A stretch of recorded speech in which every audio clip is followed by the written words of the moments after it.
Je vous salue dans le nom précieux de notre Seigneur Jésus-Christ. Bien-aimés en Christ, que la grâce de Dieu soit sur vous. Depuis un certain moment, nous sommes en train de voir le livre des Actes des Apôtres. Le thème aujourd'hui est intitulé « Les obstacles face à l'évangélisation ». Les obstacles face à l'évangélisation. Nous allons lire dans le livre des Actes des Apôtres, chapitre 5, à partir du verset 17. Avant de lire le verset 17, je vais vous parler pourquoi. Parce qu'aujourd'hui, nous parlons des obstacles de l'évangélisation. Comment les apôtres, les chrétiens ont eu beaucoup d'obstacles, beaucoup de blocages, beaucoup de persécutions dans l'œuvre du Seigneur. Et qu'est-ce qui a causé, qu'est-ce qui a fait qu'ils ont eu des persécutions? C'est ce que nous allons voir. Pour savoir, d'abord, vous devez savoir que quand le Saint-Esprit est descendu sur les apôtres, comme Jésus a dit, de rester à Jérusalem jusqu'à ce qu'ils reçoivent le Saint-Esprit. Et quand le moment est arrivé qu'ils ont reçu le Saint-Esprit, ils ont commencé à parler en d'autres langues, ils ont commencé à prophétiser, ils ont commencé à évangéliser avec puissance et assurance. Et la Bible déclare que au travers des mains des apôtres, il y avait des guérisons, il y avait des miracles, des prodiges, des signes, des miracles partout. Vous comprenez? Ce qui faisait que beaucoup de personnes se convertissaient à Christ. Même les villes voisines venaient écouter l'apôtre Pierre, les apôtres, et recevaient des guérisons, recevaient du soutien, le soutien même matériel, le soutien social.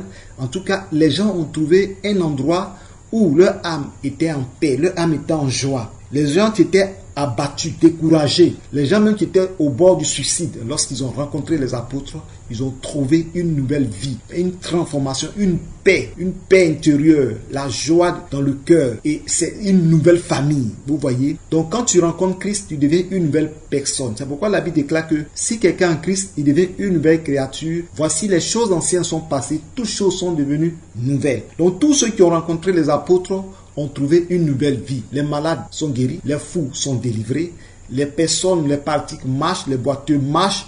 Et franchement, la parole de Dieu est prêchée, la vie éternelle est annoncée, la repentance, le salut de leur âme, ils étaient en paix, ils étaient en joie. Donc, tous ceux qui entendaient vraiment le message, parce que les apôtres étaient à Jérusalem, et partout dans les villes voisines, venaient là écouter la parole du Seigneur. Venaient pour recevoir la guérison, venaient pour recevoir la délivrance. Des personnes qui souffrent pendant des années, qui n'ont jamais reçu de délivrance et qui ont été guéries, vont aussi dans leur village, vont aussi dans les villes pour annoncer la parole, pour dire que les apôtres de Jésus-Christ continuent de faire les mêmes miracles. Parce que les gens connaissaient Jésus, les gens savaient ce que Jésus a fait. Donc après la mort et la résurrection de Christ, les gens pensaient que les miracles allaient s'arrêter. Les gens pensaient que les guérisons allaient s'arrêter. Les gens pensaient que la parole ne sera plus prêchée. Parce que celui-là même qui faisait ces choses n'est plus sur la terre. Il savait qu'il est ressuscité, il est parti au ciel. Donc les gens se posaient la question, est-ce que ces personnes-là peuvent faire comme Jésus a fait? Vous comprenez? Surtout que après la mort et la résurrection de Jésus, il y a eu un intervalle de 50 jours. Vous voyez, il n'y avait pas de miracle, il n'y avait pas de guérison, il n'y avait rien. Les gens étaient là, les gens se disaient qu'il n'y avait plus d'espoir. Ce qu'ils oublient, c'est que le Seigneur a dit dans sa parole, vous allez faire des œuvres plus grandes que moi. Vous voyez? Donc, Jésus savait que après son départ, son œuvre doit continuer. Mais pour que son œuvre continue, il faut qu'il envoie le Saint-Esprit. Et que le Saint-Esprit qui va descendre dans la vie de ses enfants, de ses disciples, des apôtres, c'est à partir de là que les gens vont connaître que la promesse de Jésus-Christ est vraie et les gens vont suivre le Seigneur. C'est ce qui s'est passé. Donc après que les apôtres ont reçu le Saint-Esprit, ils ont commencé à expérimenter la puissance de Dieu. Ils ont commencé à guérir les malades. Ils ont commencé à chasser les démons. Ou même la Bible nous dit que même l'homme de Pierre chassait les démons. Les gens qui étaient malades, les gens qui étaient possédés, les gens qui souffraient, il suffit que l'homme de Pierre passait sur eux. Et les gens recevaient la délivrance. Vous voyez? Donc, la parole de Dieu était vraie. Les gens venaient de partout. Et qu'est-ce qui va se passer? Cela va susciter la jalousie des gens qui persécutaient Jésus. Ceux-là même qui l'ont crucifié. Ceux-là même qui l'ont tué. Ceux-là même qui l'ont persécuté, qui l'ont haï, qui l'ont livré aux publicains, qui l'ont livré aux païens pour qu'ils soient crucifiés. Ces personnes-là vont entendre encore que les apôtres de Jésus continuent les mêmes œuvres, les mêmes miracles et encore leur temple se vidait et les gens étaient plus attentionnés. Les gens écoutaient les apôtres plus que les docteurs de la loi. Les gens écoutaient les apôtres plus que les souverains sacrificateurs, et cela a causé une jalousie. Tout ce que les sacrificateurs entendaient, les sadducéens entendaient, ça faisait que dans leur cœur, il y avait une jalousie très avancée. Et qu'est-ce qu'il va faire? Le verset 17, je vais vous lire un peu, vous allez comprendre. Cependant, le souverain sacrificateur et tous ceux qui étaient avec lui, savoir le parti des sadducéens, se levaient remplis de jalousie. Vous voyez la différence. De l'autre côté des apôtres, la Bible déclare que Pierre était rempli du Saint-Esprit. Mais comme eux étaient dans la chair, ils étaient remplis de jalousie. Vous voyez, donc ça fait deux forces opposées. Et le verset 18 nous dit, mit les mains sur les apôtres et les jetèrent dans la prison publique. Vous voyez. Mais un ange du Seigneur, ayant ouvert pendant la nuit les portes de la prison, les fit sortir et les dit, allez, tenez-vous dans le temple et annoncez au peuple toutes les paroles de cette vie. C'est ainsi que ils ont mis les apôtres en prison parce qu'ils voulaient arrêter l'œuvre de Dieu. Ils voulaient arrêter l'œuvre du Seigneur. Et je vais vous expliquer pourquoi ces personnes ont mis les apôtres en prison. Il y a la question de jalousie qui est vraiment au centre de cette affaire. Mais qu'est-ce qui a causé la jalousie? La jalousie est que eux-mêmes, les souverains sacrificateurs, ne faisaient pas de miracles. Eux-mêmes, les souverains sacrificateurs, leurs paroles étaient des paroles monotones. Tous les jours de sabbat, c'est toujours venir s'asseoir pour lire la loi de Moïse, pour lire les 10 commandements de Dieu, pour lire la Torah. Et tout cela, ce sont les mêmes paroles. Donc, les gens, même on peut dire un mot, ils connaissent tout ça là même par cœur. C'est pourquoi vous allez rencontrer dans certaines églises, ce sont les mêmes choses, les mêmes méthodes, les mêmes citations, les mêmes récitations, les mêmes choses. Et quand c'est comme ça, c'est lassant. Les gens connaissent par cœur et ça ne change pas leur vie. Ça devient comme une récitation, une chanson que même les enfants connaissent. En ce moment-là, c'est la chair. Et quand c'est comme ça, la manifestation du Saint-Esprit ne peut pas être dans la vie de ces personnes. Donc, les gens même étaient fatigués de toujours aller s'asseoir le jour du sabbat pour écouter les mêmes paroles, les mêmes choses. Et qu'est-ce qui va se passer? Les gens écoutaient Jésus et Jésus a fait la foule. Jésus n'est plus là. Mais les apôtres aussi, quand ils ont reçu le Saint-Esprit, ils ont commencé à travailler comme Jésus travaillait. Ils ont commencé à prêcher comme Jésus prêchait. Ils ont commencé à manifester la puissance de Dieu comme Jésus le faisait. Donc, du coup, leur temple se vidait et même les païens qui n'ont jamais mis leurs pieds dans le temple ont commencé à remplir le temple. Parce que les gens qui n'avaient pas rencontré Dieu, les gens même qui ne suivaient pas la loi de Moïse, eux-mêmes ont commencé à comprendre qu'il y a une différence entre l'évangile et la parole que les sacrificateurs, la parole que les docteurs de la loi, les scribes lisaient chaque jour, chaque sabbat. Donc, il y a eu la foule. Cette jalousie est venue par là. Cette jalousie est venue parce qu'ils ne faisaient pas de miracle. Cette jalousie est venue parce que leur temple se vidait. Cette jalousie est venue parce que les gens ne les écoutaient plus. Cette jalousie est venue, selon la parole de Pierre. Pierre démontrait que les gens ne doivent pas suivre les sacrificateurs, les souverains sacrificateurs, mais les gens doivent suivre Jésus. Et ce qui a causé aussi la jalousie, parce que les gens suivaient les hommes. Les gens étaient à leurs lèvres, les gens les écoutaient et faisaient tout ce qu'ils devaient faire. Quand vous lisez la Bible, quand un lépreux est guéri, la Bible déclare que on va voir les souverains sacrificateurs qui vont faire un sacrifice et à partir de là, le lépreux guéri va s'intégrer à la société. Vous voyez? Donc, les gens faisaient recours aux souverains sacrificateurs. Les gens faisaient recours aux docteurs de la loi. Parce que c'est eux qui lisaient la loi. C'est eux qui rassemblaient les gens et qui lisaient comme un endroit comme ça. Les gens viennent lire la parole, les gens expliquent, mais il n'y avait pas la vie. Il n'y avait pas le Saint-Esprit. Vous voyez, c'est pourquoi Jésus-Christ a dit aux apôtres, n'allez pas annoncer des paroles vaines, n'allez pas dire des choses comme ça, mais commencez à annoncer la parole, commencez à recevoir d'abord, restez à Jérusalem, jusqu'à ce que vous recevez le Saint-Esprit qui sera sur vous et qui va vous emmener à prêcher, qui va vous emmener, qui va vous aider à faire des miracles. Et c'est ce que les apôtres ont fait. Donc, quand vous lisez bien la Bible,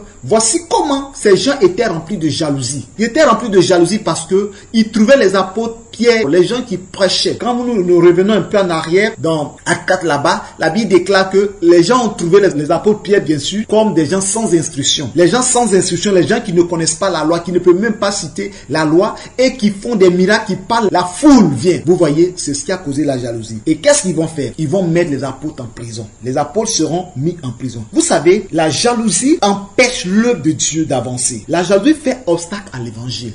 Quand il y a la jalousie quelque part dans l'œuvre de Dieu, tout s'arrête. Le Saint-Esprit est opposé à la jalousie. Regardez bien dans la parole de Dieu. La Bible déclare qu'ils étaient remplis de jalousie en temps les apôtres étaient remplis du Saint-Esprit. C'est pourquoi la Bible nous dit que la lumière et les ténèbres ne peuvent pas cohabiter. La Bible nous dit que Christ et Bélial ne peuvent pas cohabiter, ne peuvent pas vivre ensemble. Vous voyez? Donc, ce qui faisait que les apôtres étaient dans la lumière et eux, ils étaient dans les ténèbres. C'est pourquoi Jésus a dit que est-ce qu'un aveugle peut conduire un autre aveugle? Ils lisaient la loi, ils lisaient les Écritures, mais ils n'ont pas la révélation de la parole. Ils n'ont pas la connaissance de la parole. Quand nous lisons un peu devant, nous allons comprendre qu'un homme comme Étienne va faire l'historique d'Abraham jusqu'à Jésus-Christ. Alors que les souverains sacrificateurs, les docteurs de la loi lisaient ça sans connaître la révélation, sans connaître qui est celui-là que Dieu a dit à Moïse que je vais susciter au milieu de tes frères un prophète comme toi. Ils ne savaient pas que ce prophète était Jésus. Eux, ils attendaient toujours le prophète dont Moïse avait parlé.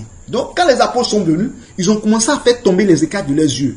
Au point même que les gens ont tellement compris la parole, mais eux, les souverains sacrificateurs, eux, ils refusaient. Ils ne veulent pas accepter que ce que les apôtres disent est la vérité. Puisque les gens les connaissaient depuis fort longtemps. Les gens savaient que les sacrificateurs étaient de génération en génération, de famille, la famille des Lévites. Vous comprenez? Donc tout cela était une loi passée. Mais cette loi-là, ce n'était pas aboli, mais Jésus est venu montrer comment marcher là-dessus. Donc les souverains sacrificateurs étaient remplis de jalousie et ils jetaient les apôtres en prison. Quand ils ont jeté les apôtres en prison, puisque l'évangile ne doit pas s'arrêter, puisque Jésus a dit dans sa parole qu'il faut que l'évangile commence d'abord. La parole commence d'abord à Jérusalem. Dit, vous recevez une puissance, vous serez mes témoins à Jérusalem, dans toute la Judée, dans la Samarie, jusqu'aux extrémités de la terre. Et c'est ainsi qu'ils ont commencé à obéir à la voix de Dieu en commençant la parole de Dieu à Jérusalem, en commençant à annoncer l'évangile à Jérusalem. Et les gens venaient de partout pour venir écouter. Donc quand ils les ont mis en prison, la Bible nous dit que Dieu envoya un ange la nuit pour les faire sortir de la prison. Et quand l'ange est venu, l'ange les a fait sortir de la prison et l'ange a dit, allez-y dans le temple où les souverains sacrificateurs font le sacrifice pour le péché. Le souverain sacrificateur sanctifie le peuple. Allez-y dans le temple où les docteurs de la loi lisent les Écritures chaque sabbat. Allez-y annoncer la parole de cette vie. Parce que ce que vous avez reçu, c'est la parole de la vie. La parole de Moïse est une parole qui a été renouvelée par le Saint-Esprit, par la parole de Jésus-Christ. Donc, allez-y annoncer la parole de la vie éternelle. C'est ainsi que et ils sont partis aller annoncer la parole de Dieu. Maintenant, les souverains sacrificateurs, les Sadducéens, les anciens d'Israël envoient les huissiers d'aller chercher les apôtres dans la prison pour qu'ils viennent répondre à leurs actes, à leurs doctrines qu'ils ont envoyées dans la ville. Leurs nouvelles doctrines qu'ils ont envoyées pour troubler le peuple, pour mélanger la parole. Et selon eux, c'est ainsi qu'ils voyaient les choses. Et c'est ainsi que, quand ils sont partis, la Bible déclare qu'ils ont trouvé la prison soigneusement fermée. Je reviens un peu sur le verset 22. Les huissiers, à leur arrivée, ne les trouvèrent point dans la prison. Ils s'en retournèrent et firent leur rapport en disant, nous avons trouvé la prison soigneusement fermée et les gardes étaient devant les portes. Après avoir ouvert, nous n'avons trouvé personne dedans. Vous voyez? Donc, les gens se sont dit quoi? Mais nous sommes partis. La porte était fermée. Les prisons étaient fermées. Les gardes étaient là. Mais comment ceux-là ils ont fait pour sortir? Ils se posaient la question. C'est l'ange de l'Éternel qui est venu les faire sortir. Quand l'ange de Dieu les a fait sortir, les gardes n'ont rien vu. Et ils sont sortis, les portes étaient fermées. Dans le monde spirituel, les portes étaient ouvertes, ils sont sortis. Les apôtres se voyaient sortir. Vous voyez? L'ange est venu avec la puissance de Dieu. Il y a une transformation spirituelle qui s'est passée. Quand Jésus est ressuscité, il passait au travers des murs. Il passait. Donc, la présence des anges, avec la puissance de Dieu, avec la puissance du Saint-Esprit, ils sont passés au travers de la porte. Mais sous leurs yeux, ils ont vu la porte ouverte. C'est comme ça que c'était passé. Donc, les gardes ne savaient même pas que les apôtres sont sortis de la prison. Eux, ils sont dedans. La prison publique, c'est comme chez nous, en Côte d'Ivoire, on appelle la Maca, la grande prison. Ils étaient dedans. C'est ainsi que ils sont partis prêcher l'évangile. Encore dans le temple. L'évangile pour lequel ils ont été mis en prison, ils ont continué de prêcher cet évangile-là, sans avoir peur. Et les gens, le verset 24, la Bible déclare que lorsqu'ils eurent entendu ces paroles, le commandant du temple et les principaux sacrificateurs ne savaient que penser des apôtres et des suites de cette affaire. Ils étaient tellement étonnés, ils étaient tellement troublés qu'ils se posaient la question. Comment ceux-là se sont arrangés pour sortir de la prison alors que la porte était fermée? La porte était fermée. Donc ils se posaient des questions. Est-ce que ce ne sont pas des magiciens par hasard? Est-ce qu'ils n'ont pas une puissance? Une autre puissance? Est-ce que l'évangile qu'ils annoncent n'est pas au-dessus de notre parole que nous annonçons? Est-ce que l'évangile n'est pas au-dessus de la loi de Moïse? Comment des gens dans la prison sont sortis sans qu'on ouvre la porte? Et même les gardes n'ont rien vu. Vous voyez? Et ils se posaient la question. Et ils ne savent que penser des apôtres. Ils sont perturbés, ils sont troublés, ils ne comprennent rien dans cette affaire. Vous comprenez? Quand le Seigneur nous amène à prêcher l'évangile et que nous marchons dans la vérité, nous marchons dans la sanctification, nous marchons dans sa crainte, le Seigneur nous délivre toujours et il nous fait passer de l'homme charnel, de l'homme de la chair à l'homme spirituel, au point même que nous pouvons traverser les murs. Quand vous lisez la Bible, vous allez comprendre un homme comme Philippe. La Bible dit que Philippe a rencontré l'eunuque éthiopien. Et quand il a prêché l'évangile, et que l'eunuque éthiopien a accepté Jésus, il a accepté le baptême. Après avoir été baptisé, lorsqu'ils sont sortis de l'eau, le Saint-Esprit a soulevé Philippe et a déposé Philippe dans un autre endroit pour qu'il continue d'annoncer l'évangile. Et l'eunuque éthiopien, autour de lui, il ne voit plus personne. Philippe a disparu. Vous voyez, il n'y a rien qui soit étrange sur cette terre. Lorsque nous voyons certains mystiques disparaître, ils passent au travers des murs, ils ont des pouvoirs de sorcellerie, des pouvoirs de magie, ils disparaissent. Les gens ont peur de ces personnes.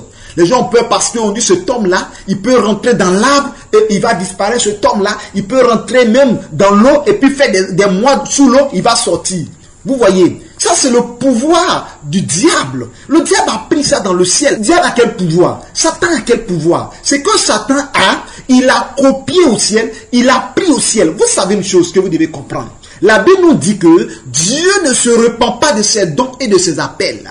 Satan a été déchu. Satan a été chassé du ciel. Satan n'avait plus sa place dans le royaume des cieux. Mais le Seigneur n'a pas ôté la puissance qu'il a donnée à Satan. Le Seigneur ne prend pas les dons qu'il te donne. Il ne récupère pas ce qu'il te donne. Il te donne jusqu'à ce que tu meurs ou te donne jusqu'à ce que tu sois dans ta condamnation comme Satan. Vous comprenez? Donc Satan, ce que Satan fait pour montrer aux gens sur la terre qui disparaît, il fait la magie, il fait sortir le feu par-ci, le feu par-là, des histoires à dormir debout, vous comprenez? C'est l'œuvre du diable, on appelle le rusé, le malin, vous comprenez? Il a pris ses dons au ciel et il est venu sur la terre, il est venu changer de manière négative, il est venu faire de manière diabolique, satanique, pour faire égarer les hommes. Je vous dis une chose, Dieu a le pouvoir, où tu es là, si tu crois à la parole de Dieu, Dieu peut te faire la grâce de quitter d'un pays à un autre pays sans même prendre un avion. Dieu peut te faire la grâce de quitter ta maison pour te retrouver ailleurs. S'il a fait pour Philippe, est-ce que c'est la magie? Ce n'est pas la magie. S'il a fait pour que les apôtres qui étaient en prison sortent de la prison sans que la porte s'ouvre, Dieu peut faire pour toi. Mais pourquoi nous ne voyons pas ces choses actuellement? Pourquoi nous ne voyons pas la puissance de Dieu se manifester dans nos vies? D'une part, c'est parce que nous ne faisons pas ce que Dieu nous demande. Une chose très importante, c'est l'évangélisation. L'évangélisation, tous ceux qui évangélisent, tous ceux qui vont dans les nations pour aller prêcher l'évangile, tous ceux qui vont dans les endroits pour aller parler de la part de Dieu et qui sont déterminés à le faire, qui ont l'amour des âmes, voient ces gens de miracles. Je vais vous rendre un témoignage d'un homme de Dieu, qui est un homme de Dieu qui n'est plus de ce monde, qui est auprès du Seigneur, que malheureusement, il a marié une Jézabel qui vraiment l'a fatigué. Au point même que quand cet homme de Dieu a des grands programmes dans une ville ou bien dans un pays, sa femme l'enferme. La femme ne veut pas qu'il parte parce que sa femme est possédée d'un esprit du diable, de Satan. Satan sait que ce temps, quand il va évangéliser, des milliers de personnes se convertissent à Christ. Des milliers de personnes se donnent à Dieu. Et cette femme, sa femme va l'enfermer. Et qu'est-ce qu'il va faire? Il fléchit genoux et il prie jusqu'à un moment donné. Le Seigneur le transporte sur le lieu de la croisade. Le Seigneur l'emmène à l'endroit où il y a la croisade et il se retrouve à cet endroit-là sur sa chaise. Les gens du coup le voient, ne savent pas comment cela est arrivé parce que c'est la puissance de Dieu. Vous voyez, je vais rendre un témoignage. Il y a plusieurs témoignages comme ça. Pour ceux qui ont lu des livres, qui ont entendu des témoins extraordinaires. Ce n'est pas de la magie, c'est la vérité. Je ne parle pas, écoutez bien mes bien-aimés, je ne parle pas de ceux qui aujourd'hui font des faux miracles là. qui font des faux prodiges, qui peuvent dire que moi aussi je quitte ici, je me retourne de l'autre côté. La nuit je ne parle pas de la projection astrale. Je parle de la puissance du Saint-Esprit. Et je vais vous dire une chose. Pour remarquer la puissance du Saint-Esprit et des yeux du diable, le Saint-Esprit ne fait pas ces choses tout le temps. Il le fait de manière occasionnelle. Il fait de manière occasionnelle. Je vais vous donner un exemple biblique. Quand Jésus était là, sur la route d'Emmaüs, les disciples d'Emmaüs, lorsqu'ils ont rencontré Jésus et que Jésus est en train de parler, ils sentaient la puissance du feu dans leur cœur. Après la résurrection, bien sûr. Et au moment de la Sainte Seine, au moment que le Seigneur a rendu grâce à la nourriture, la Sainte Seine qu'ils devaient manger, le Seigneur a disparu sous les yeux. Vous voyez, c'est ça la puissance de Dieu. Leurs yeux sont ouverts, c'est là qu'ils ont su que c'était Jésus qui leur parlait. Mais en ce moment, on ne le voyait plus. Donc, le Saint-Esprit fait des grandes choses. Et la plupart des personnes, vous voyez, la plupart des personnes qui ont eu cette expérience, ils étaient à l'œuvre de Dieu. Ils étaient en train d'évangéliser. C'est pourquoi l'évangile est très important. Pierre et les apôtres évangélisaient. Philippe évangélisait. Jésus parlait de la parole. Et il a disparu. Le Seigneur fait des merveilles, des miracles. Il est le Dieu Tout-Puissant. Donc, je vais avoir un autre témoignage d'un homme de Dieu que j'ai lu son livre et même son témoignage, et j'ai entendu, je l'ai vu avant qu'il ne parte auprès du Père, Bill Osborne, Tommy Lee Osborne. Cet homme-là, il a écrit un livre très puissant. Je vous encourage à acheter ce livre, Gagneur d'âme. C'est un très bon livre que vous allez lire qui va vous amener à évangéliser. Parce que le livre des Actes des Apôtres, c'est le livre de l'Église, la base de l'Église primitive. C'est pourquoi lorsque nous allons finir tout le livre des Actes des Apôtres, il va avoir un grand changement dans ta vie. C'est là que tu vas comprendre que d'autres diront que depuis que je suis parti à l'Église, je n'étais pas réellement converti. C'est maintenant que je viens d'accepter Jésus. D'autres aussi qui sont convertis vont voir leur foi grandir encore, avoir encore l'assurance de leur salut. Bien aimé, Bill Osborne devait faire une croisade où il avait besoin de l'argent. Il a tapé par toutes les portes. Il n'a pas eu l'argent. Qu'est-ce qu'il va faire? Il va prier toute la nuit. Et il avait besoin d'une certaine somme de dollars qu'il doit prendre pour faire l'évangélisation. Parce que cet homme-là, Dieu l'avait mandaté dans l'évangélisation. Il a parcouru presque tous les pays du monde entier. Il est même venu en Côte d'Ivoire. Il est parti au Ghana. Il est parti au Kenya. Il est parti dans tous les pays de l'Afrique. Presque tout. Je peux dire même presque tous les pays de l'Afrique. Il a fait le monde entier. Il a fait la Chine. Il a fait l'Inde. Il est parti au Pakistan. Et son ministère, c'est l'évangélisation. Il a mis l'accent sur l'évangélisation. Bien aimé, j'encourage des frères, j'encourage des soeurs à se mettre à évangéliser. Évangélise ton quartier. Évangélise tes parents. Évangélise à l'école, évangélise dans les bus, évangélise dans les rues, évangélise dans les marchés. Faut pas avoir honte d'évangéliser. La Bible nous déclare que je n'ai point honte de l'évangile car c'est une puissance de qui qu'on croit premier du juif, de ce monde grec. Donc bien aimé, il faut évangéliser. Il faut parler de la parole autour de toi. Et Bill Osborne qui avait cette onction d'évangélisation va prier et la nuit, il a prié. Le lendemain quand il s'est levé sur son lit, en bas de son lit, et il regarde autour de lui, il n'y a que des billets, des dollars. Et quand il a ramassé tous les dollars il a compté, le montant exact qu'il avait demandé au Seigneur, c'était le montant exact.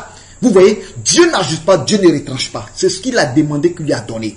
Mais le Seigneur n'a pas fait tout le temps à lui a donné de l'argent, a fait descendre l'argent tout le temps. Non, c'était une occasion. C'était un moment où le Seigneur devait agir. Bien aimé, dans nos ministères, il y a des moments où Dieu fait des mystères. Je parle le mystère dans le ministère. Le mystère, c'est quoi? C'est-à-dire des choses que l'entendement de l'homme ne peut pas comprendre. Le mystère de Dieu. Et cet homme a eu ce mystère. Après ça, nous n'avons jamais entendu parler Bill Osborne prier et ramasser l'argent. Donc, bien aimé, je te dis et tu m'entends. Le ministère, tu peux faire des grandes choses dans le ministère.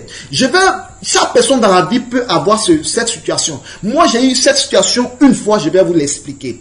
Une fois, j'étais en train de prier. Tellement je priais, j'avais pris un moment de jeûne à sec. Le dernier jour où je priais, alléluia, kamaya satababa. Mais j'ai commencé à déclarer parce que le Seigneur m'a dit, déclare et combat l'esprit de dragon. C'était à 5 heures du matin dans un campement où j'étais en jeûne de prière, où j'avais commencé une église, une cellule qui a pris et les gens commençaient à se convertir. Donc tellement l'amour de Dieu, la joie de Dieu, la persévérance de Dieu était en moi. Et je priais dans le dernier jour de mon jeûne. Quand j'ai dit esprit de dragon, je prends autorité et je te décapite. Je vous assure, frères et sœurs, au moment que j'ai déclaré le ciel, du coup, il y a eu un gros grondement, il y a eu le tonnerre, la terre a tremblé, et tout ce, il y a eu éclair, ça a éclairé un coup, et ça fait tellement ça a grondé, il a commencé à pleuvoir sur le champ. Je vous dis, il a commencé à pleuvoir sur le champ. J'étais trempé, la puissance de Dieu. Et les païens qui étaient là, des gens qui venaient de se convertir à Christ, ont commencé puisqu'il était à 5 heures du matin. Ils étaient encore dans leur maison au moment que je priais, je proclamais. Je vous assure, ils étaient dans leur maison et ils ont commencé à crier Alléluia. Oh my God, Jesus. Alléluia. Jésus. Où je sens ta présence. Je sens ta grâce. Et des païens ont commencé à crier Alléluia. Bien-aimé, il a commencé à pleuvoir. Vers 7 heures du matin, les gens se sont levés. Et écoutez, quelque chose va se passer. Et il y a un monsieur qui venait d'un autre campement et il est quitté plus de 4 km. Vous voyez? Et il y a un campement à côté de 500 mètres. Donc le monsieur a dépassé le campement. Il n'y avait pas de pluie, il n'y avait rien. Dès qu'il est arrivé dans le campement où j'étais, j'ai proclamé, la terre était mouillée totalement. Il demande aux gens, qu'est-ce qu'il y a mouillé ici? Les gens lui disent qu'il a plu ce matin. Il dit, c'est pas possible. Mais moi, c'est à l'entrée de votre campement, tout près là, qu'il y a eu la pluie. Et c'est là, les gens vont quitter le campement. Et dès qu'ils ont traversé le campement, le reste des coins, il n'y avait pas de pluie. Tout le coin était sec, sauf le campement qui était un trou de, je peux dire, de 500 mètres carrés. Vous comprenez? De 500 mètres carrés. Seulement, il a plu là. Les gens ont traversé, allaient vers le marigot, il n'y avait pas de pluie. C'est de là que j'ai vu le mystère de Dieu. Parce que Dieu voulait détruire un hôtel de dragons dans ce lieu. Bien aimé, nous pouvons continuer. Parce que si je rends les témoignages par rapport à l'évangélisation, nous n'ont pas quitté ici. Les apôtres vont commencer à parler. Et quand ils ont mené les huissiers, ils ont envoyé les apôtres devant le Sanhédrin. Pour le Sanhédrin, pour ceux qui ne connaissent pas le Sanhédrin c'est un endroit, le tribunal des Juifs. C'est un tribunal des anciens, des Sadducéens. C'est un endroit qu'on appelle aujourd'hui la justice ou la Cour pénale internationale, la CPI. Cet endroit-là qu'ils ont envoyé les apôtres pour les juger. Et pour les juger, c'est quoi? Pour empêcher l'évangile, pour stopper l'évangile, ils ont 3 stratégies. D'abord, ils vont les prohiber, les interdire d'annoncer l'évangile, de ne plus parler, même s'ils veulent parler de Dieu, de ne jamais prononcer le nom de Jésus-Christ. Et les apôtres ont dit cette parole que je vais lire, parce qu'ils interdisaient formellement les apôtres de ne pas parler de Jésus. Je lis le verset 26. Alors le commandant partit avec les huissiers et les conduisit sans violence car il avait peur d'être lapidé par le peuple. Après qu'il eut amené en présence du Sanhédrin, le souverain sacrificateur les interrogea en ces termes.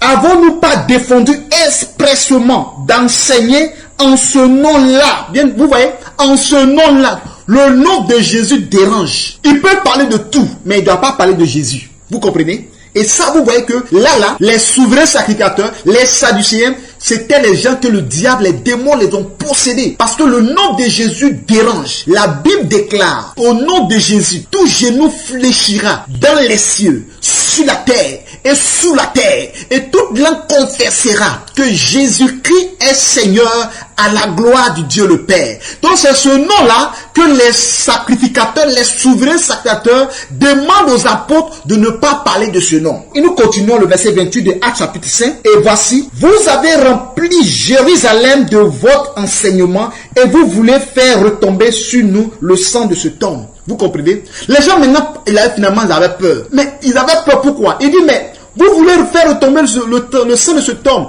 Pour dire quoi? Vous voulez que les gens nous tuent.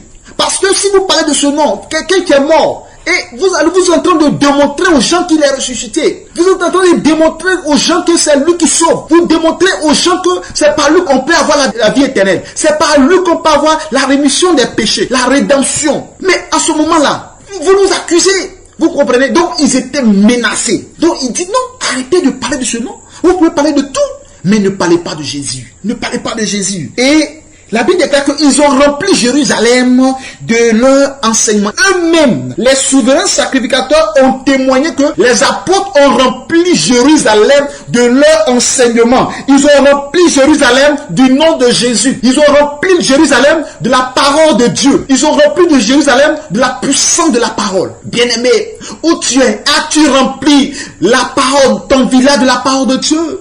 Où tu es, as-tu rempli ton église de la parole de Dieu, prédicateur de Dieu? Où tu es, ma soeur, as-tu rempli la parole de Dieu dans le lieu où tu travailles? As-tu rempli la parole de Dieu, l'enseignement de Dieu dans ton service? As-tu rempli la parole de Dieu dans ton église? As-tu rempli la parole de Dieu dans ta famille? As-tu rempli la parole de Dieu dans les rues? Ils ont rempli Jérusalem de leur enseignement. Ils ont rempli Jérusalem de leur enseignement. Et les gens étaient pas contents de ce que la parole a été annoncée. Les gens n'étaient pas contents de ce que Jérusalem est rempli de la parole de Jésus. Jérusalem, dans la boue des gens, sur les lèvres des gens, ne font que parler de Jésus. Et les apôtres parlaient de Jésus. Le peuple parlait de Jésus. Les gens entendaient Jésus. Les souverains secrétaires entendaient Jésus. Autour de ces Jésus, ça les embêtait, ça les énervait. Et eux-mêmes, ils ne savaient plus quoi dire. Il dit, vous êtes partis en prison. Et votre Dieu vous a fait sortir. Mais je vous dis une chose. Vous pouvez parler de tout, mais ne parlez pas de ce nom. Et d'ailleurs, je vous dis de ne plus parler de cet homme-là dans ce village, dans cette ville plutôt, à Jérusalem. Et regardez le verset 29. Pierre et les apôtres répondirent, il faut obéir à Dieu plus qu'aux hommes. Bien-aimés, c'est une parole forte. Il faut obéir à Dieu. Il y a des personnes qui commencent à faire le de Dieu à cause de leurs parents. Non, à cause de mon oncle, je ne veux plus à l'école, je ne veux pas venir à l'église. À cause de mon papa, si je vais à l'église, mon papa va plus me scolariser, mon papa va plus s'occuper de moi. Si je vais à l'église, je ne veux plus dormir à la maison. On m'a dit que si j'accepte Jésus, on va me régner. Non! Non! La Bible dit, les souverains sacrificateurs qui ont le droit de les mettre en prison, qui ont le droit de les tuer, qui ont le droit de faire quoi que ce soit sur leur vie, qui ont le droit de les amener devant le Sanhédrin. Comme je le dis, le Sanhédrin, c'est le tribunal des Juifs. Et quand on parle de Sanhédrin, il y a des juges, il y a des procureurs, il y a des avocats, il y a des huissiers, il y a de toutes ces personnes qui ont la capacité de condamner. Mais c'est ainsi que les apôtres n'avaient pas peur. Et dit, souverain sacrificateur, je préfère obéir à Dieu, je préfère parler de Jésus, je préfère annoncer l'évangile que de t'obéir et d'obéir à ton Sanhédrin, à tout ton conseil de Sanhédrin. Je préfère annoncer l'évangile. Et écoute-moi, souverain sacrificateur. Le Dieu dont le Père a ressuscité Jésus, verset 30, que vous avez tué en le pendant au bois. Vous voyez Pierre qui avait tellement peur, et même qui a régné 3 fois Jésus. Mais cette fois-ci, les mêmes personnes qui ont crucifié Jésus, ces mêmes personnes qui ont condamné Jésus, ces mêmes personnes qui l'ont flagellé, ces mêmes personnes qui ont livré Jésus à Ponce Pilate. Et Pierre se met devant eux, et Pierre leur dit, vous l'avez tué, vous l'avez crucifié, mais je te le dis, il est ressuscité. Vous l'avez pendu au bois, je te le dis, il est ressuscité. C'est de lui que je parle. Je ne peux pas fermer ma bouche. Je ne peux pas dire que je ne parle pas de lui. Bien-aimé, écoute-moi bien. La parole est réelle. Quand tu as reçu le Saint-Esprit dans ta vie, tu n'as pas peur de quoi que ce soit. Pierre, hier qui a régné Christ, Pierre qui a renoncé Jésus, Pierre va se lever pour affronter les mêmes personnes qui ont crucifié Jésus. Il les reconnaissait, il voyait ceux qui l'ont crucifié, et Pierre n'avait plus peur de mourir, Pierre n'avait plus peur de quoi que ce soit. Bien-aimé, toi qui m'écoutes, ma soeur, mon frère, lorsque tu as reçu le Saint-Esprit, tu n'as plus peur de quoi que ce soit. Tu as l'assurance de ce que tu dis, tu as l'assurance de ton salut, tu as l'assurance de la vie éternelle. Lorsque tu enfantes des personnes qui peuvent même te condamner, lorsque tu parles, tu as l'assurance, même s'ils te mettent en prison, même s'ils te tuent, tu as une chose en esprit, je mourrai et je rencontrerai mon Seigneur. Alléluia. Soyez richement bénis. Que la grâce et la faveur de Dieu soient sur vous. Et Pierre va continuer. Verset 31 de Actes chapitre 5. Dieu l'a élevé par sa droite comme prince et sauveur pour donner à Israël la repentance et le pardon des péchés. Vous voyez, dans ce message-là, dans cette émission, je vous dis de prendre vos Bibles et suivez-moi en même temps. Et nous allons lire ensemble. Je viens de lire Actes chapitre 5, le verset 31. Et c'est là que Pierre va leur annoncer que, écoute-moi, souverain sacrificateur, écoutez-moi, sadducéens, écoutez-moi, anciens des Juifs. Vous êtes des anciens des Juifs, écoutez-moi, docteur de la loi. Je vais vous dire une chose. C'est par Jésus que Dieu a élevé après mort et résurrection. Il est assis sur le trône à la droite du Père. Dieu a fait de lui le prince et le sauveur. Dieu a fait de lui celui-là même par qui on peut avoir la repentance de nos péchés. Il dit pour sauver, pour donner à Israël la repentance et le pardon des péchés. Vous voyez les souverains sacrificateurs, ils sont là pour lire la loi. Et ils sont là pour respecter les fêtes juives. La fête de moisson, la fête de tabernacle, les autres fêtes, la Pâque, tout ça là. Eux, c'est ce qu'ils font. La Pentecôte, c'est tout ce qu'ils peuvent faire. Mais Pierre va leur dire une chose. Vous lisez la loi, vous ne comprenez pas la loi. Vous lisez la loi, mais vous n'avez pas la parole de la loi, la révélation de la loi. Vous lisez la loi, mais vous ne savez pas celui que Moïse a prophétisé. C'est de lui que je parle. Et c'est par lui que Israël peut avoir la repentance. C'est par lui que Israël, il a donné la repentance à Israël. Et si Israël se donne à lui et que Israël donne son cœur à lui, Israël sera repenti. Alléluia. Israël sera, dans sa repentance, sera sauvé. Et c'est par lui que le péché peut être effacé.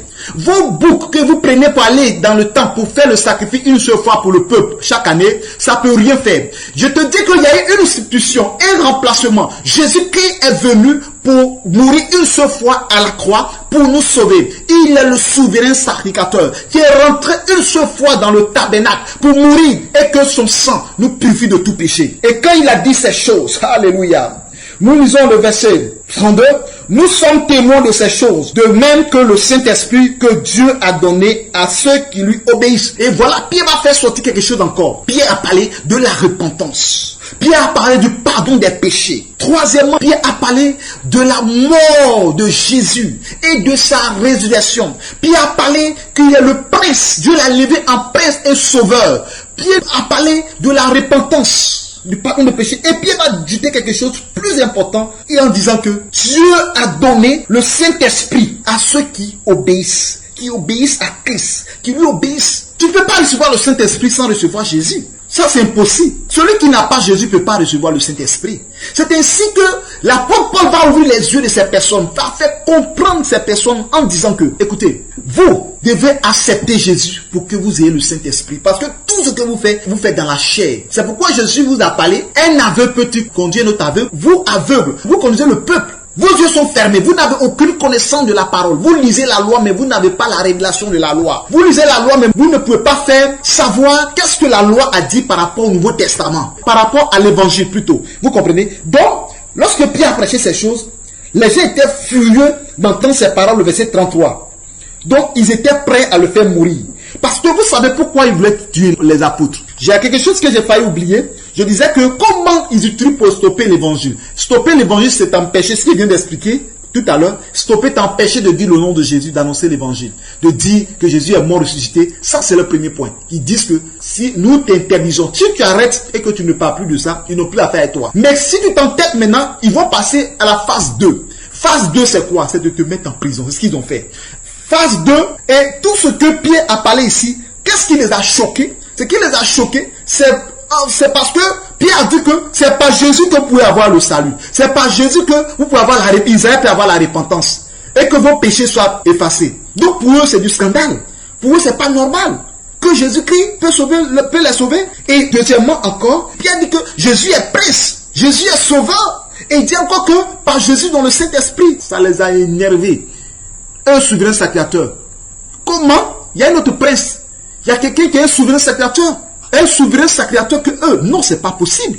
Et en ce moment-là, si le peuple commence à écouter Pierre, ils vont plus les suivre. Si le peuple commence à écouter les apôtres, ils vont plus les suivre comme souverain sacrificateur. Ils vont dire, mais à ce moment-là, il n'y a plus de souverain sacrificateur alors. Effectivement, il n'y a plus de souverain sacrificateur. La Bible nous dit que Jésus est le souverain berger. Il n'y a plus de souverain sacrificateur. Jésus est le souverain sacrificateur. Donc, eux, automatiquement, ils perdent leur poste, leur titre de souverain sacrificateur. Ils perdent le titre de docteur de la loi. Parce que Jésus-Christ est la parole de Dieu. Jésus est la parole de vie. Jésus est la résurrection. Jésus est le salut. Jésus est le Seigneur des seigneurs. Jésus est le prince de vie. Jésus est le Seigneur de la gloire. Vous voyez. Donc, en voyant toutes ces choses, ils n'ont plus d'importance, ils ne sont plus respectés. Donc là, ceux-là, qu'est-ce qu'on doit faire? Il faut qu'on les tue. Et on ne veut plus entendre parler d'eux. Voilà le troisième point pour empêcher l'évangile. Tuez-les.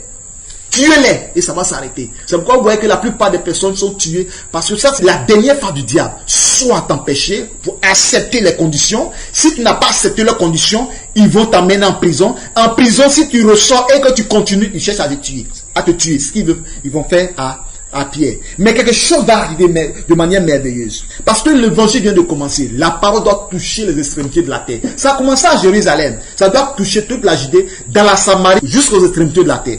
Donc, pour que cette parole touche aux extrémités de la terre, il faut que ceux-mêmes qui ont commencé, qui ont donné, qui ont commencé l'église, puissent communiquer, puissent faire des disciples, puissent annoncer, puissent former. Mais si on les tue, c'est comme l'église s'arrête là. Dieu va passer par un homme, un de leurs, qui va leur parler avec sagesse. Gamaliel, verset 34. Mais un pharisien nommé Gamaliel, docteur de la loi, estimé de tout le peuple, se leva dans le Sanhédrin et ordonna de faire sortir un instant les apôtres. Vous voyez, un homme sage. Ce qu'il va dire là, il dit bon, écoutez, faites-les sortir d'abord, j'ai quelque chose à vous dire. Et quand ils ont mis les apôtres dehors, et ce qu'il va dire, les apôtres ne vont pas entendre, il va commencer à parler. Il dit, écoutez-vous, là, verset 35, Actes chapitre 5, verset 35. Puis il leur dit, hommes israélites, prenez garde à ce que vous allez faire à l'égard de ces hommes, car il n'y a pas longtemps que parut Theudas, qui se donnait pour quelque chose, et auquel il se ralliait environ 400 hommes. Il fut tué, et tous ceux qui l'avaient suivi furent mis en déroute et réduits à rien. C'est ce que vous avez fait. Un homme comme Theudas, lui aussi il était venu, un homme important, il avait commencé à gagner de ses disciples. Vous voyez? Et vous l'avez tué. Et tous ceux qui le suivaient se sont dispersés. Et en prière. Il dit encore, dans Actes, verset 37, Actes 5, verset 37, après lui parut Judas le Galiléen, à l'époque du recensement, et il attira du monde à son parti. Il périt aussi, et tous ceux qui l'avaient suivi furent dispersés. Maintenant, je vous le dis, ne vous occupez plus de ces hommes, laissez-les aller. Si cette entreprise ou cette œuvre vient des hommes, elle se détruira. Mais si elle vient de Dieu, vous ne pourrez la détruire. Ne courez pas le risque d'avoir combattu contre Dieu. Alléluia. Voici un homme sage, docteur Gamaliel. Un homme rempli de la parole, un homme considéré. Il a donné 2 paroles. Il dit, au temps de Theudas, cet homme-là, il a eu plus de 400 personnes qui le suivaient, 400 disciples, parce qu'il parlait de sa parole, de sa doctrine. Et les gens l'ont suivi, vous l'avez tué. Quand vous l'avez tué là, tous ceux qui le suivaient ont disparu, se sont dispersés. C'était la même chose pour Judas. Judas aussi, il se faisait un homme important au temps du recensement. Il cherchait des gens de son côté. Vous l'avez tué. Après, tous ceux qui l'ont suivi là, eux tous se sont dispersés. On les a plus revus. Donc, tous ces entreprises sont tombés. Ok, laissez-les. Parce qu'eux aussi sont disciples de Jésus. Jésus que vous avez tué. Donc, on va voir si, de la manière que vous avez tué Theudas, vous avez tué Judas, et que ses disciples ont disparu. Vous avez crucifié aussi Jésus. Il est mort. Les disciples disent qu'il est ressuscité. Ok, nous aussi on est là, on croit. Bon, on va voir. Donc si vous les laissez, on va voir si réellement le Jésus qui suit, s'il est dans la vérité. Et c'est celui, tout ce qu'il vient de dire, que Jésus est le prince de vie. Jésus est la résurrection. Jésus-Christ est le sauveur. Jésus-Christ a été élevé à la droite du Père. Jésus est le Messie. Et que c'est par lui que nous pouvons avoir la vie éternelle. Et c'est par lui que nous pouvons avoir la rémission de nos péchés. Et que nos péchés seront sanctifiés. Ok. Mais il est mort, non? Il est mort, ils disent qu'il est rejeté. On va voir. Quelques années plus tard, si ce qu'ils ont dit là, si c'est vrai, vous allez voir que ça va aller. Mais si c'est pas vrai, ceux-là, on va plus entendre parler de Pierre, de Jean. Ils vont tous disparaître comme Theudas, les disciples de Theudas, et comme les disciples de Judas. Donc laissez-les. Laissez-les comme ça. Entre les apôtres étaient derrière ou dehors là-bas. Et Gamaliel a donné cette parole. Et il a dit une chose. Il dit, si cette entreprise vient des hommes, cette entreprise ou cette œuvre vient des hommes, elle se détruira. Donc ce qu'ils sont en train de dire là, si ça vient des hommes comme Theudas et Judas, ça a été détruit. Mais si Jésus qui est venu, si ça vient de Dieu, ça va pas se détruire. Et l'homme sage comme Gamaliel va dire 2 paroles, 2 mots très importants. Vous allez voir, il a parlé d'entreprise et il a parlé de l'œuvre. Les autres avaient une entreprise.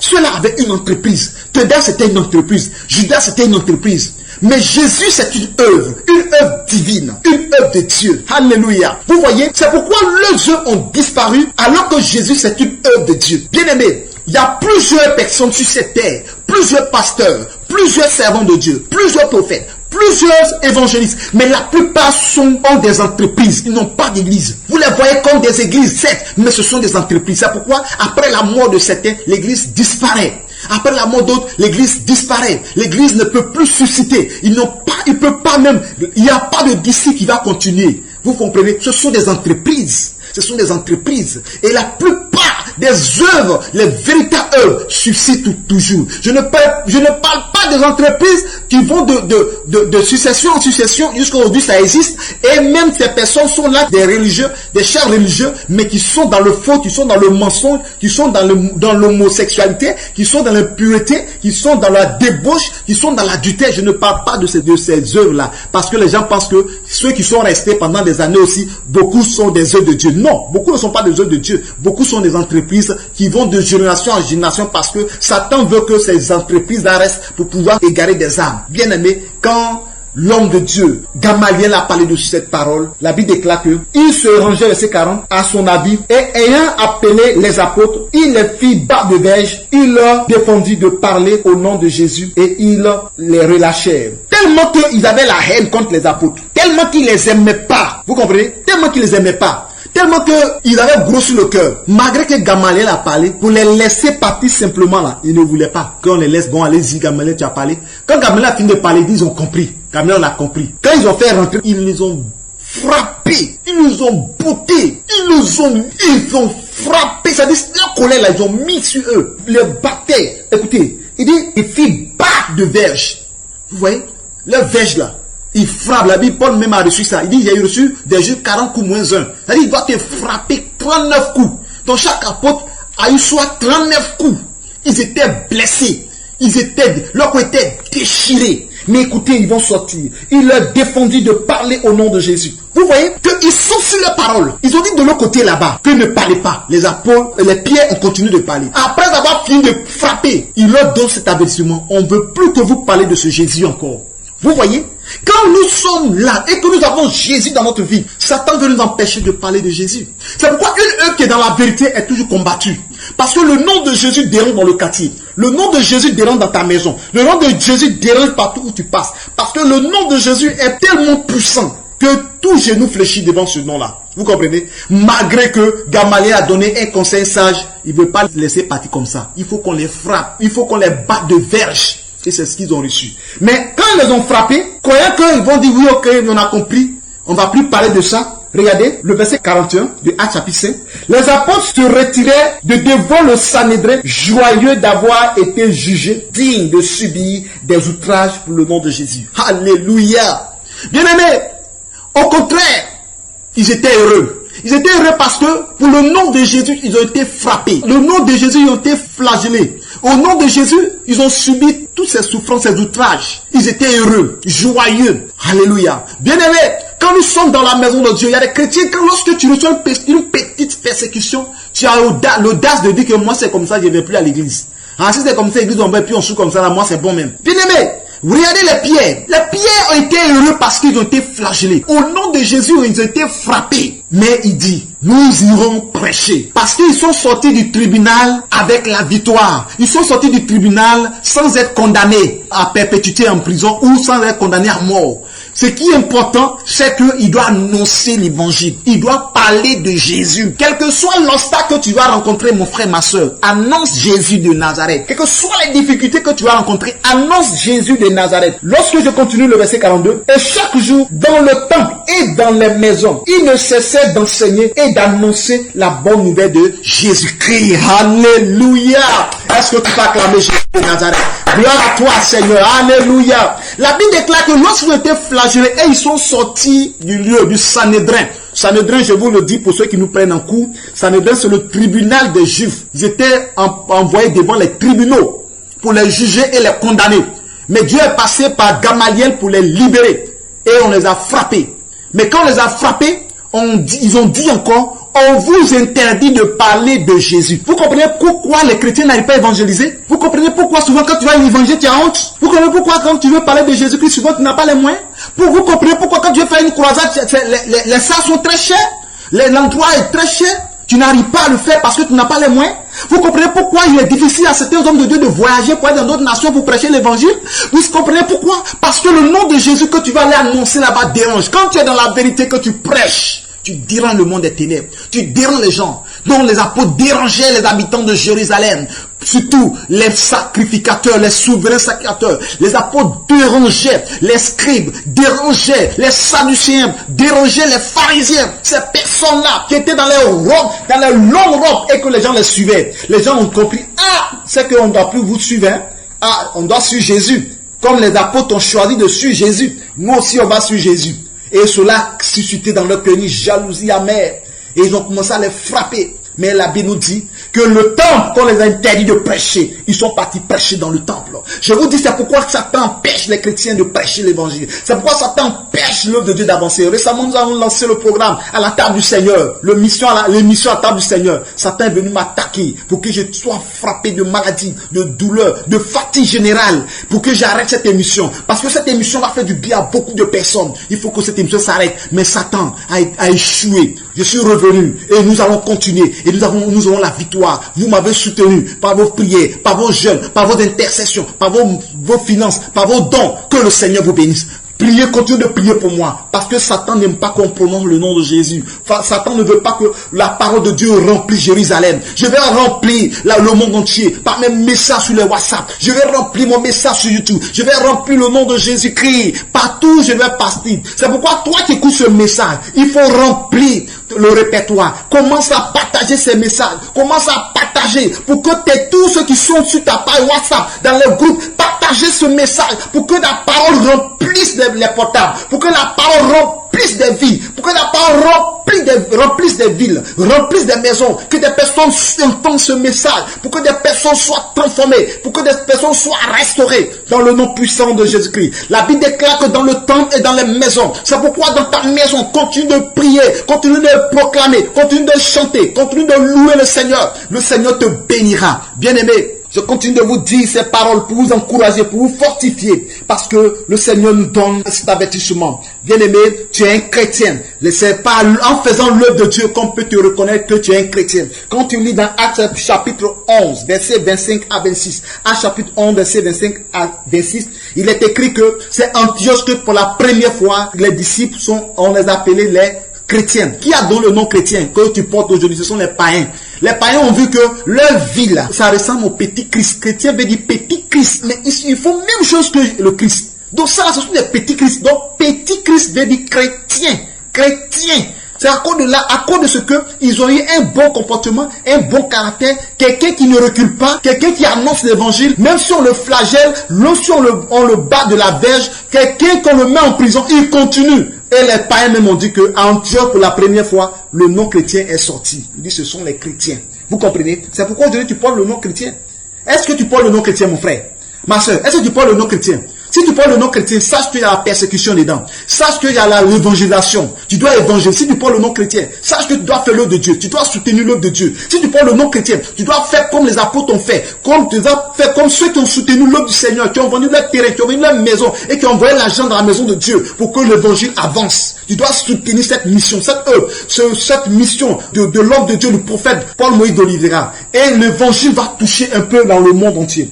Et si vraiment tu es appelé à annoncer l'évangile, tu vas faire face aux obstacles, tu vas faire face aux injures, aux persécutions, aux bruits sonores. Souvent tu entends d'évangéliser, c'est là les gens vont augmenter leur poste, les gens vont jouer les chansons du monde, les chansons profanes pour étouffer. Il y a des églises qui sont à côté des maquis. Et lorsque les gens voient que l'homme de Dieu doit commencer à prier, c'est là les gens vont augmenter le volume. Ça c'est une forme de persécution parce que le quartier est en train d'être rempli de la parole de Dieu. C'est une forme de persécution parce que la parole de Dieu est en train de déranger des vies. Alléluia. La Bible déclare qu'il faut annoncer l'évangile en toute occasion, favorable ou non favorable, comme l'a dit l'apôtre Paul à Timothée. Vous pouvez lire ça dans 2 Timothée chapitre 4 verset 1 à 2 pour comprendre l'histoire de l'évangile. À chaque occasion, à chaque endroit, annonce l'évangile. Que le Seigneur, le Dieu d'Israël vous bénisse et que sa grâce soit sur vous. Soyez richement bénis. C'était votre serviteur Paul-Moïse d'Oliveira. Pour tous ceux qui veulent me contacter pour recevoir d'autres enseignements ou qui veulent rentrer dans le groupe de l'enseignement Alliance 12 ou Parole pour les Nations, vous pouvez me contacter puisque c'est les mêmes messages qui viennent dans les deux groupes. Que le Seigneur vous bénisse et que la grâce de Dieu soit sur vous et que la gloire de Dieu vous accompagne partout. Si vous voulez me contacter, voilà mon numéro WhatsApp. Prophète d'Oliveira Paul Moïse. Je suis au 00 225 07 08 47 00 60. Je répète, prophète Paul Moïse d'Oliveira, numéro WhatsApp 00 225 07 08 47 00 60. Que Dieu vous bénisse. Que la grâce de Dieu soit sur vous et que vous soyez toujours connectés à l'émission À la table du Seigneur. C'est une émission qui passe sur WhatsApp tous les jours à partir de 5 h du matin, heure GMT, et 4 h du matin pour l'Europe. Soyez bénis et que la grâce de Dieu soit sur vous. Merci. Sur vous. Merci. Sur vous. Merci.